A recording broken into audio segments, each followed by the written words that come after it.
Good afternoon, everyone. We want to thank everybody for coming out. We want to talk about this important affordable housing initiatives that Governor Healy and her administration are working on extremely hard to ensure our community is able to increase the availability of lower costing housing units.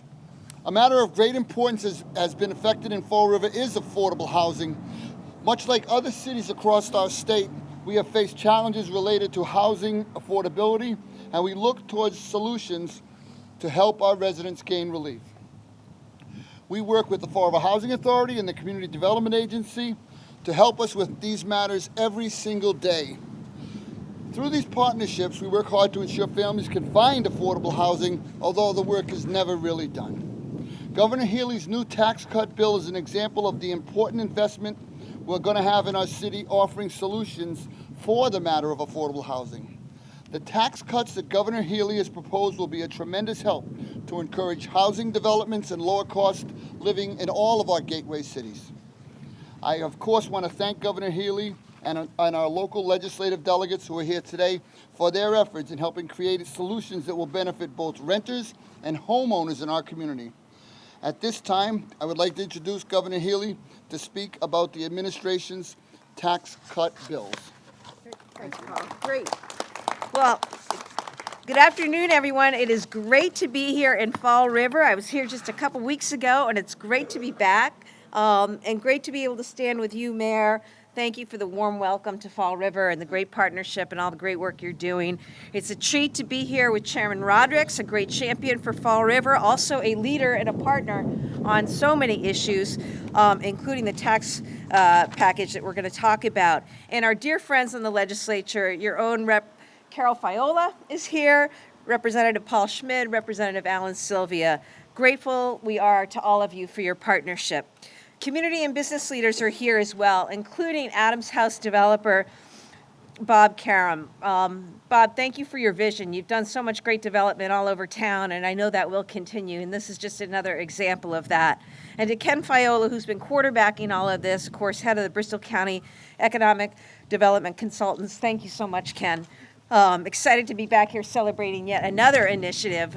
Good stuff happening here in Fall River and more good stuff to come. I'm joined here today by Secretary of Housing and Livable Communities Ed Augustus.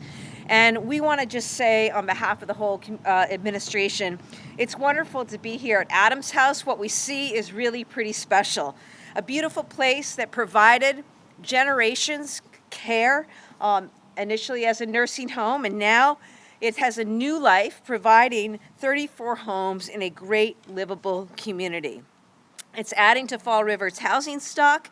It's also absorbing a piece of the demand for homes that's been driving up prices here and across our state. And we know it's a matter of supply and demand. When there are more homes, prices are going to go down. And right now, that is the greatest challenge we face as a state. We're really proud that the HDIP's state tax credit program helped to make this happen. So we're here today to talk about expanding those tax credits that helped make this project possible, and also the ways in which we're trying to reduce costs, make life more affordable for folks across the state. That's because last month, in partnership with our wonderful partners in the legislature, and of course, Chair Rodrigues, Chair of Ways and Means, we passed the state's first major tax cuts in over 20 years. That's a big deal. For the first time in over 20 years, we cut taxes. Tax cuts are here, they're here for everyone, and they are about saving money. Parents and caregivers should know that you now will have the most generous child and dependent tax credit in the United States. We also removed the two-child cap, which made no sense on that, but that's a big deal. That's real money going back in the pockets of families around the state. We're also focused on making housing more affordable, as I said, because this is the single greatest challenge facing our state. And that's why we zeroed in on ways to incent further development in our tax package. Seniors, we provided relief, made life more affordable for seniors who pay rent or have a mortgage by doubling the senior circuit tax breaker tax credit. That's a big deal. It's $1,200, additional $1,200 back in the pockets of seniors now. In addition, we have increased deductions for renters, for commuters. We cut short-term capital gains. We cut the estate tax.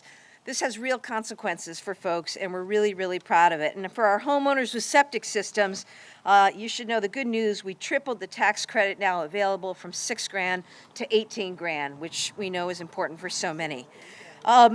But the Housing Development Incentive Program, or HDIP, this is a really terrific program that's in play in gateway cities across Massachusetts, and it's a tax break that unlocks more housing. As I said, housing is our greatest challenge. We need to supercharge housing production in the state, and we need more developments like this. And that's why we are grateful that the legislature and our team, we work together to increase the cap on HDIP from $10 million a year to $57 million next year. That's a big deal. That's going to create a bunch of new homes all over this state. We also increased the statewide low-income housing tax credit by 50%, from $40 million to $60 million. That's a tax break that has a proven track record of creating more affordable homes. This is all part of our affordability agenda, because lowering costs for folks, making life more affordable at a time when people are paying more for groceries, more at the pump, more for clothes, you name it. That's what we need to do. So it's also why we filed recently something called the Affordable Homes Act. It's a $4.1 billion plan to create or preserve tens of thousands of new housing units all over the state. Tax incentives to unlock new homes, ways to eliminate some of the practices, some of the barriers that got in the way of housing development. It's absolutely where we need to go, because it's going to lower costs for housing all around the state. That is not only important for families who need access to housing. I don't care, if you're talking about access to affordable rental apartments or access to housing units, or even the ability to downsize right now. It's really hard to find a place to move into. It's also a matter of our competitiveness, and we have talked a lot about this. Our team's focused on three things: making Massachusetts more affordable, more competitive, and more equitable. And tax cuts and a housing bond bill like the Affordable Homes Act go directly to making life more affordable, as well as making Massachusetts more competitive, because the number one thing that businesses are struggling right now with is talent. How to hold on to workers, how to hold on to employees, how to attract employees. I want businesses moving to Massachusetts and growing, but they can only do that if there's some place for their employees to afford to live. So that's what we're getting with initiatives like what we're proposing. And let me just close by saying how much of a fan I am of Fall River. It's great. I got down here a little bit early and drove along the waterfront, which is just happening. So many good things happening down there with Route 79 and other projects. It's great to see and know that we want to invest more in Fall River. That means working closely with the delegation, terrific delegation, and local leaders. Most recently, we announced a program, our Community One Stop for Growth Awards. This is a bunch of programming and money coming into Fall River to help our MassWorks infrastructure program, $2 million to advance the flood prevention work at Stafford Square. Another $1.2 million to three different projects in Fall River under our underutilized properties program. Our site readiness program invested over $589,000 to help replace the old wood pile over at the pier at Battleship Cove. And I go through the list: $50,000 to the Fabric Arts Festival for its work preserving and celebrating the culture of Portugal and the Azores. $85,000 to the City of Fall River for a downtown parking study. Another $90,000 to the Fall River Development Authority for a corridor master plan. This is all great stuff, and I'm grateful to be able to do this and work along the legislature in making sure that Fall River and the South Coast gets what it deserves. So always terrific to be here, and I want to thank my colleagues in government, and I want to introduce our Secretary of Housing, Ed Augustus. He will talk briefly, but just know that housing was such a priority for our team when we started that we did something that hadn't been done before and create for the first time a Secretary of Housing and Livable Communities, somebody whose point on driving housing production every single day around the state. Secretary Augustus.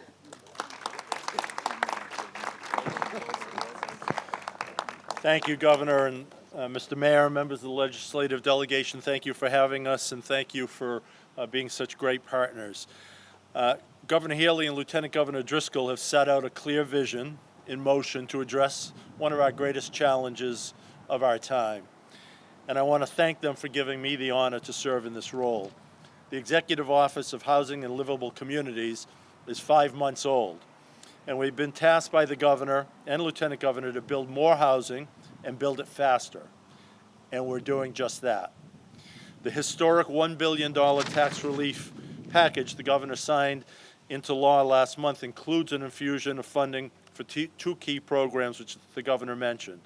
The increase in the HDIP program, which I know Fall River has put to very good use in the past and is now significantly increased, which means more projects here in Fall River can move forward to build more housing at market rate in this gateway city, as well as the low-income tax credits that the Governor mentioned, which make sure that there's an affordable option in developments here in Fall River and around the Commonwealth. As the former city manager of a gateway city, I understand how important housing is to growth. In Worcester, we needed both market rate housing and affordable housing to revitalize neighborhoods and provide people with safe, attractive, affordable places to live. Adding more housing not only keeps prices under control, it helps drive the local economy and puts more people in our downtowns and neighborhoods where they can support small businesses and dining. Even as we expand our stock of affordable housing, we know that market rates continue to be an essential part of using housing as a growth strategy in our gateway cities. Additionally, the tax bill, as I mentioned, has a huge increase in the low-income tax credit. But the Governor wanted more. And so the Affordable Homes Act that she introduced 2 weeks ago has $4.13 billion in proposed funding to supercharge all of the major tools that we use to incent housing production of all kinds. It also included 28 policy changes. It's the most significant housing legislation filed in Massachusetts since 40B 50 years ago. Coupled with the HDIP and the LIHTC, this bill will supercharge housing production and tackle systemic causes of the housing crisis. Right now, we have a 1.6% vacancy rate in Massachusetts. That means at this moment, there are only 1.6% of the rental or for sale properties available across Massachusetts. That's the lowest of the 50 states.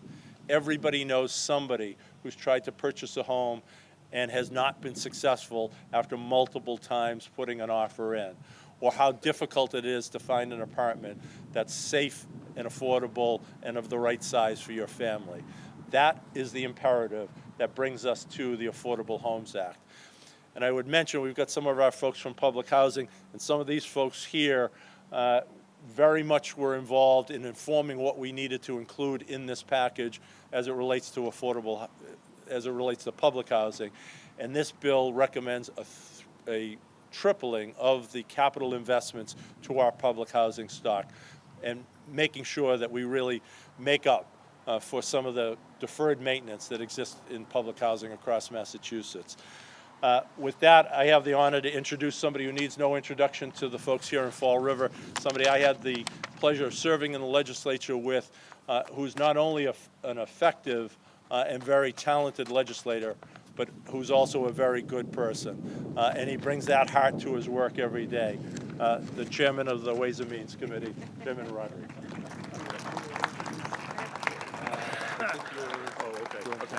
Gotcha. Thank you, Mr. Secretary, Senator. We've known each other for a long time. We've had the honor of working with one another. And, you know, I love to hear the governor say that she loves Fall River.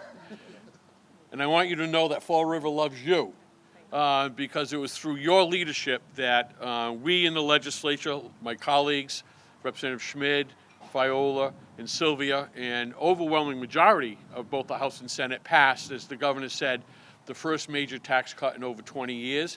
And actually, it was the largest tax cut in the history of the Commonwealth of Massachusetts. Over $1 billion. That is broad, that is comprehensive. It helps working families through providing the largest child care tax credit in the whole country. It helps our employers. It helps our families.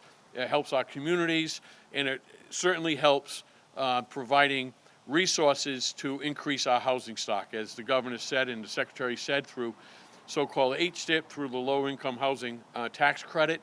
Housing is the #1 issue that we hear about every day as we talk to our constituents. It affects so much here in Massachusetts, and we need to build more housing, and we are providing the resources with this bill to do so. So I thank the governor for her leadership, for filing the legislation.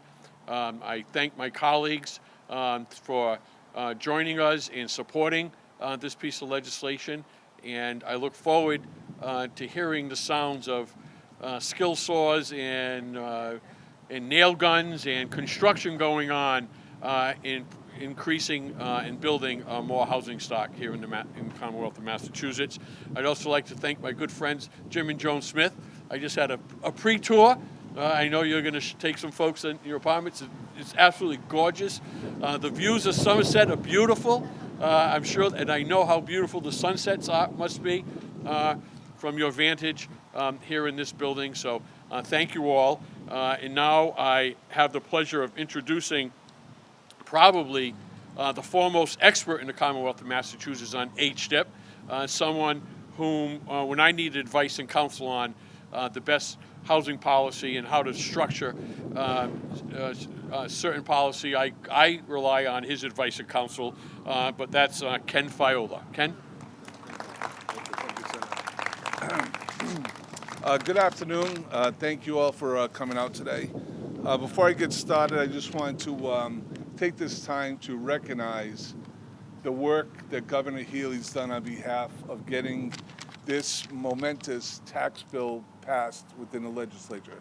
Her leadership, along with that of the legislative delegation, is unparalleled in bringing forward the tools that we will need to move this city forward into the future. And I just think that needs to be recognized.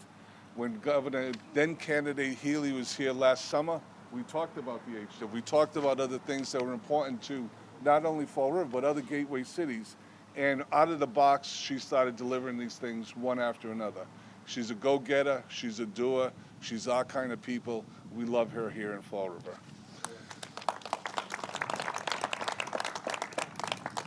I'd also like to thank, Secretary Augustus, the legislative delegation, for their work and also passing this momentous tax cut package that will lead to more and divergent housing opportunities across the Commonwealth as well as the gateway cities.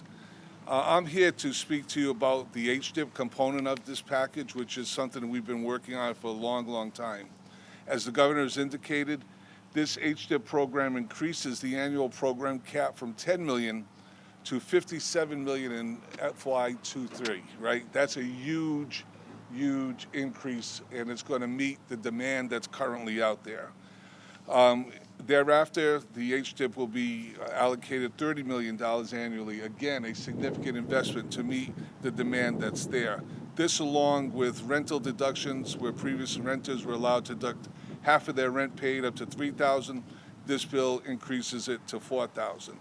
This comprehensive package, I think, is probably one of the best pieces of legislation that I've ever seen emerge from Beacon Hill, and I've been working with Beacon Hill for a long, long period of time. With regard to the HDIP remains one of the most important economic development tools in Fall River as well as the gateway cities. To date, HDIP funding has been used to create more than 200 market rate units within the city. And I'd like to thank Bob Karam and Jim Wallace for their leadership and their vision to rehabilitate the Adams House here. As we all know, was a nursing home that fell into hard times and has fallen into disrepair. And they stepped up to the plate and they moved this project forward to accommodate the beautiful market rate housing units in here. And once they got, thank you. Not only once they got a taste of what could be done, they took their hard-earned money and their vision to the waterfront. And they also invested more than $17 million in the residences at River's Edge along our emerging waterfront. So thank you again, Bob and Jim, for those. Fall River is, it's a great place to live, as we all know. And, we certainly have our ups and downs, but I think the vision of Fall River is very positive now. the activity level in Fall River, the momentum that's being created between private sector development, public investment, and what's happening at waterfront is very, very exciting. As a result of that excitement, people from all over are starting to take notice of Fall River. You know, whether it's a commuter rail coming to fruition, and hopefully we'll be riding that by the end of the second quarter of 2024. Is that right? Okay. I know it was supposed to be December of this year, so there was a little point of discussion in the Fiola household as to why that didn't come to fruition, but we got beyond that. But right now, this interest in Fall River is so big, and I was speaking to Secretary Augustus earlier before this press conference. We have on our board right now more than 2,000 potential market rate units coming to fruition. That is a large amount of activity that's going to take place within the city over the next couple of years. Those are construction jobs. Those are jobs that are going to be spread out across the board for purchases of supplies. And collectively, those 2,000 units represent a minimum of $600 million in private investment. That type of investment has never been, well, I shouldn't say never, but at least in my time, has not been seen within the city of Fall River. And I think it's a testament to the people that have born and raised here and actually put in their hard money into making Fall River what it is today. And now we're taking this to the next level.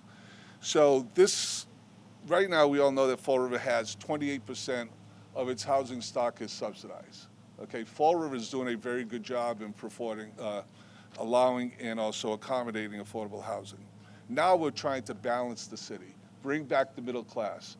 These HDIP units, these market rate units, help us bring back that middle class into the city that may have fled to the suburbs during leaner times. These units are nice, they're affordable, they're funky, and they're going to be a nice asset to the overall city itself. As we continue to create a more balanced city, this HDIP program is one of the biggest tools we have, and I am super excited. And the Senator and I have talked about this monthly, weekly, daily, whenever we see each other. Where's the HDIP? Where's the HDIP? The governor, where's the HDIP? Where's the HDIP? Carol and everybody else, where's the HDIP? And they delivered. And for that, I'll be eternally grateful and thankful. And they will see the results of their investment here in Fall River, because they will be back. And we hope the governor comes back every week to see what we're doing here, because I think when she sees what's happening here, it's something that we can all be proud of. So thank you again. And with that, I'll invite the governor back to the podium for any questions that you may have. Thank you. Thanks, Ken. Thank you. Thank you. Any questions about this?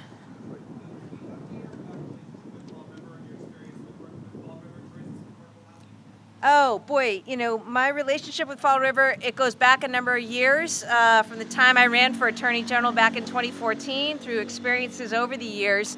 It's a wonderful, wonderful place, wonderful people, wonderful history, and in one of these places that should inspire people across Massachusetts. It's been a place that's, had to invent and reinvent itself over the years through a lot of challenging and changing times. A huge part of our cultural history as a state. On this issue, though, I know in particular, this is a community, as Ken said, there have been some communities that have not been as welcoming and have done things in terms of exclusionary zoning practices and creating certain frictions with respect to the construction of affordable housing. And I want to credit Fall River for the work that it has done in making more affordable housing available. I also want to credit Fall River, and one of the things that was so important with HDIP and some of the other things we did in this legislation was to just incent more housing development generally. Fall River is blessed to have the delegation and elected officials who serve and represent the people of Fall River, and also to have incredible private developers. When you think about Bob and Jim and the work that they do, people know how to put money to good use and create a beautiful product. And that's what we have so many examples of in Fall River. It's why we wanted to make sure that in this legislation, we were doing our part, providing the funding to make that happen, right? And so I know, and Ken's comments about the people looking to now migrate back to Fall River or move to Fall River, it's really true, and the race is on, and so much is happening. I was here earlier, driving around, a lot of good is happening, a lot of good, and so I just see, nothing but a huge upward trajectory for Fall River. Anything else? You all cold? I know. The sun is setting. Well, If there's anything else, we're good, Valentina? Okay. Again, huge thanks to my colleagues in government for your service and partnership, to Secretary Augustus for his team, and for all of you who helped come out and make this possible. Thank you. Well done, Governor. Well done.